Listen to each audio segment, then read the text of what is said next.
Assalamualaikum warahmatullahi wabarakatuh. Perkenalkan, nama saya Melanie Violeta Mirliza dari kelas Hukum E Angkatan 2024. Pada kesempatan kali ini, saya akan menjawab dari pertanyaan di dalam hukum diplomatik terdapat prinsip-prinsip.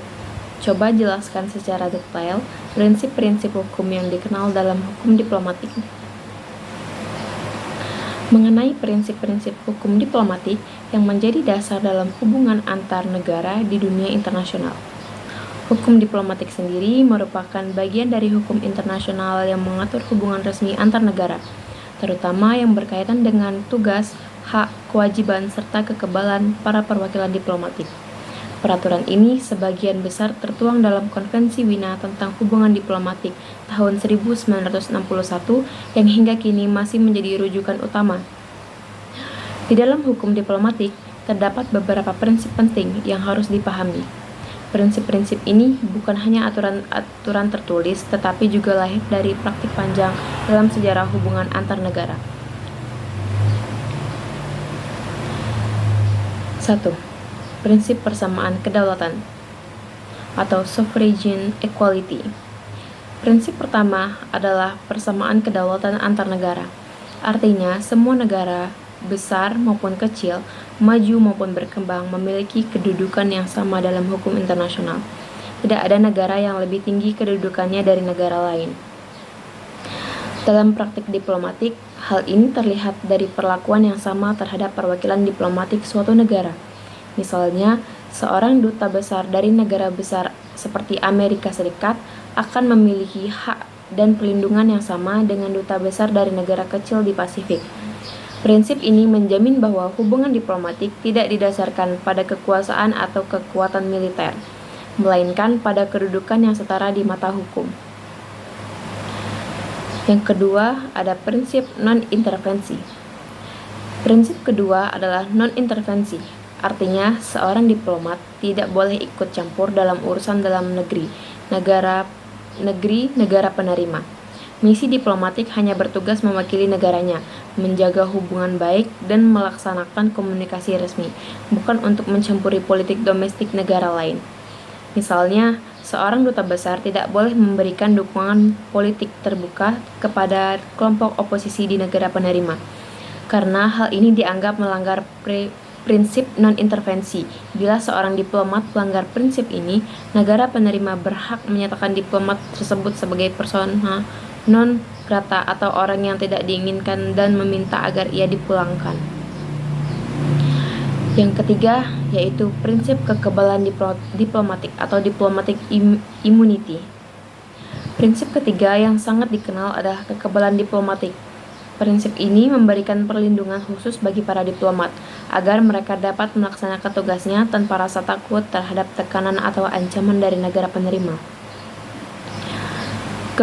Kekebalan diplomatik mencakup beberapa aspek, yaitu kekebalan terhadap yurisdiksi pidana, perdata, dan administratif. Seorang diplomat tidak bisa dituntut di pengadilan negara penerima. Kekebalan tempat tinggal dan kantor kedutaan. Kedutaan besar dianggap sebagai wilayah yang tidak dapat diganggu-gugat oleh aparat negara penerima. Polisi misalnya, tidak bisa masuk ke kedutaan tanpa izin. Kebebasan komunikasi. Diplomat berhak menggunakan jalur komunikasi yang aman, termasuk surat diplomatik yang tidak boleh dibuka atau disensor. Namun, perlu diingat bahwa kekebalan diplomatik bukan berarti diplomat boleh berbuat sesuka hati. Negara pengirim berkewajiban untuk memastikan bahwa diplomatnya menghormati hukum dan peraturan negara penerima.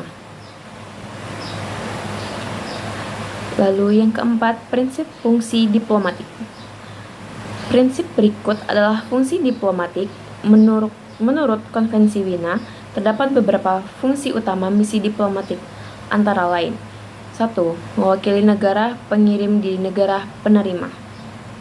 Yang kedua, melindungi kepentingan negara pengirim serta warga negaranya. Lalu yang ketiga, melaksanakan perundingan dengan pemerintah negara penerima. Dan yang keempat, mengetahui keadaan dan perkembangan di negara penerima melalui cara-cara yang sah. Yang kelima, mengembangkan hubungan persahabatan baik di bidang ekonomi, budaya, maupun ilmu pengetahuan. Dengan prinsip ini, kedudukan diplomatik menjadi jelas. Tugas mereka bukan untuk mencari keuntungan pribadi, melainkan menjalankan fungsi resmi dalam rangka menjaga hubungan baik antar negara.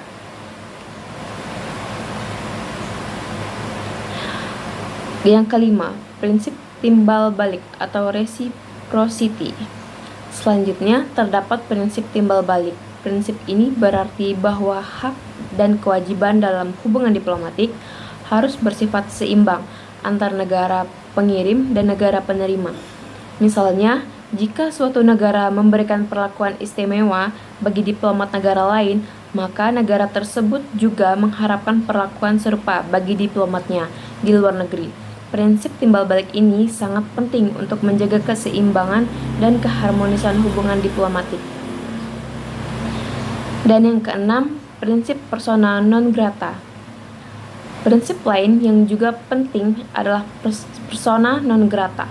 Negara penerima memiliki hak untuk menolak atau mengusir seorang diplomat tanpa harus memberikan alasan ketika seseorang dinyatakan persona non grata. Negara pengirim wajib menarik diplomat tersebut. Prinsip ini merupakan mekanisme perlindungan bagi negara penerima agar tetap dapat menjaga kedaulatan dan keamanan internal, sekaligus menjadi pengingat bahwa seorang diplomat harus menjaga sikap serta mematuhi aturan yang berlaku.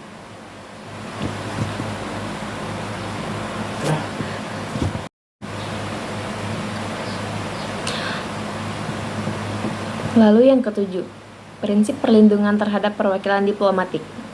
Terakhir, terdapat prinsip bahwa negara penerima wajib memberikan perlindungan penuh terhadap misi diplomatik, termasuk kedutaan besar, konsulat, serta stafnya.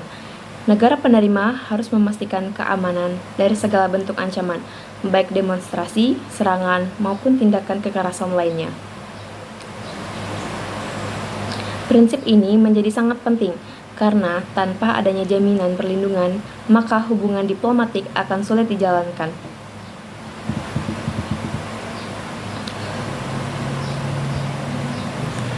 Dari penjelasan tadi, kita dapat melihat bahwa prinsip-prinsip hukum diplomatik terdiri dari 1. Persamaan kedaulatan antar negara. Yang kedua, non-intervensi. Lalu yang ketiga, ada kekebalan diplomatik. Yang keempat, fungsi diplomatik. Dan yang kelima, timbal balik. 6. Persona non grata. Dan 7. Perlindungan terhadap perwakilan diplomatik. Semua prinsip ini pada dasarnya bertujuan untuk menciptakan hubungan antar negara yang damai, tertib, dan saling menghormati. Tanpa adanya prinsip-prinsip tersebut, diplomasi tidak akan bisa berjalan lancar, dan konflik antar negara bisa semakin sering terjadi. Dengan demikian, hukum diplomatik menjadi salah satu instrumen penting dalam menjaga stabilitas dan ketertiban dunia internasional.